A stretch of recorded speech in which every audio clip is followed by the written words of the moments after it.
महाभारत काल में ही श्री कृष्ण ने बता दिया था कलयुग का हाल। जय श्री कृष्णा, राधे राधे। दोस्तों, स्वागत है हमारे चैनल तेरा सफर में।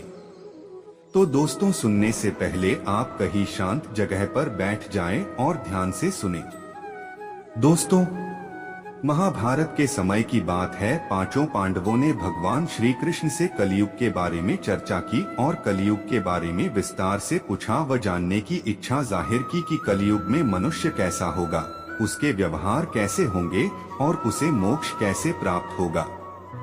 इन्हीं प्रश्नों का उत्तर देने के लिए भगवान श्री कृष्ण कहते हैं, तुम पांचों भाई वन में जाओ और जो कुछ भी दिखे वह आकर मुझे बताओ, मैं तुम्हें उसका प्रभाव बताऊंगा।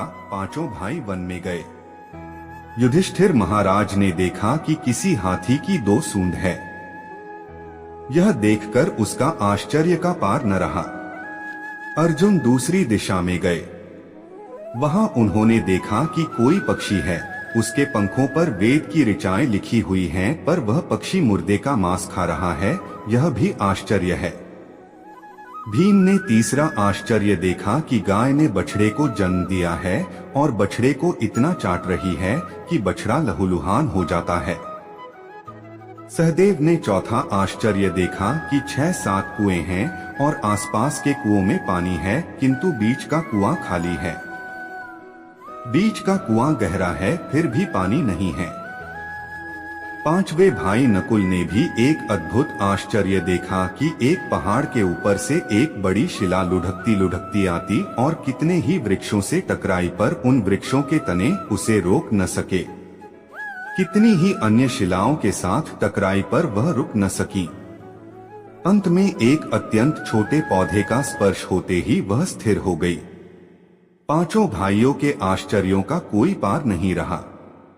शाम को वे श्री कृष्ण के पास गए और कहलाएंगे, किंतु वे यही देखते रहेंगे कि कौन सा मनुष्य मरे और हमारे नाम से संपत्ति कर जाए।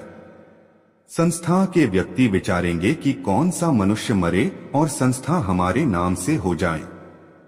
हर जाति धर्म के प्रमुख पद पर बैठे विचार करेंगे कि कब किसका श्राद्ध है। चाहे कितने भी बड़े लोग होंगे, किंतु उनकी दृष्टि तो धन के ऊपर, मांस के ऊपर ही रहेगी। ऐसे लोगों की बहुतायत होगी जो परधन को हरने और छीनने को आतुर होंगे, और कोई कोई बिरला ही संत पुरुष होगा। भीम ने तीसरा आश्चर्य देखा कि गाय अपने बछड़े को इतना चाटती है, बछड़ा लहूलुहान हो जाता है। कलयुग का आदमी शिशुपाल हो जाएगा। बालकों के लिए इतनी ममता करेगा कि उन्हें अपने विकास का अवसर ही नहीं मिलेगा।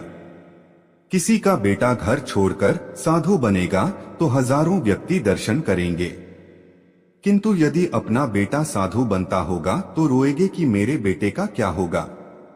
इतनी सारी ममता होगी कि उसे मोहमाया और परिवार में ही बांधकर रखेंगे और उसका जीवन वहीं खत्म हो जाएगा।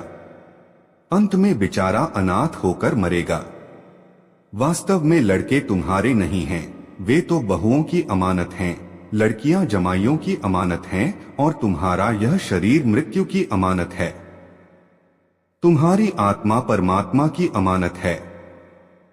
सहदेव ने चौथा आश्चर्य यह देखा कि 5-7 भरे कुओं के बीच का कुआं एकदम खाली। कलयुग में धनाढ़ लोग लड़के लड़की के विवाह में, मकान के उत्सव में, छोटे बड़े उत्सवों में तो लाखों रुपए खर्च कर देंगे, परंतु पड़ोस में ही यदि कोई भूखा प्यासा होगा तो यह नहीं देखेंगे कि उसका पेट भरा है या नहीं। दूसरी ओर मौज मौज में शराब, कबाब, फैशन और व्यसन में पैसे उड़ाएंगे, किंतु किसी के 2 आंसू पोंछने में उनकी रुचि न होगी, और जिनकी रुचि होगी उन पर कलयुग का प्रभाव नहीं होगा, उन पर भगवान का प्रभाव होगा।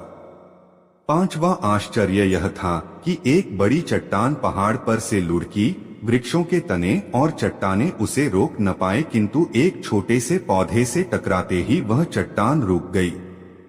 कलयुग में मानव का मन नीचे गिरेगा, उसका जीवन पतित होगा। यह पतित जीवन धन की शिलाओं से नहीं रुकेगा, न ही सत्ता के वृक्षों से रुकेगा, किंतु हरिनाम के एक छोटे से पौधे से, हरि कीर्तन के एक छोटे से पौधे से मनुष्य जीवन का पतन होना रुक जाएगा। दोस्तों, हम लोगों को भी भगवान के नाम का जाप करते रहना चाहिए। कलयुग में बचने का एक यही सरल उपाय है। तो दोस्तों, ये थी कलयुग की 5 कड़वी सच्चाई जो भगवान श्री कृष्ण द्वारा पांडवों को पहले ही बता दिए थे। दोस्तों, अगर आपको यह जानकारी अच्छी लगी हो तो कमेंट में जय श्री कृष्णा राधे राधे लिखकर वीडियो को एक लाइक कर दे और अपने दोस्तों को, रिश्तेदारों को शेयर कर दे। और ऐसी ज्ञानवर्धक मोटिवेशनल वीडियो को हर रोज देखने के लिए आप सभी लोग हमारे चैनल तेरा सफर को सब्सक्राइब कर ले और बेल आइकन को ऑल पर सेट करके रखें। जय श्री सीताराम, हर हर महादेव।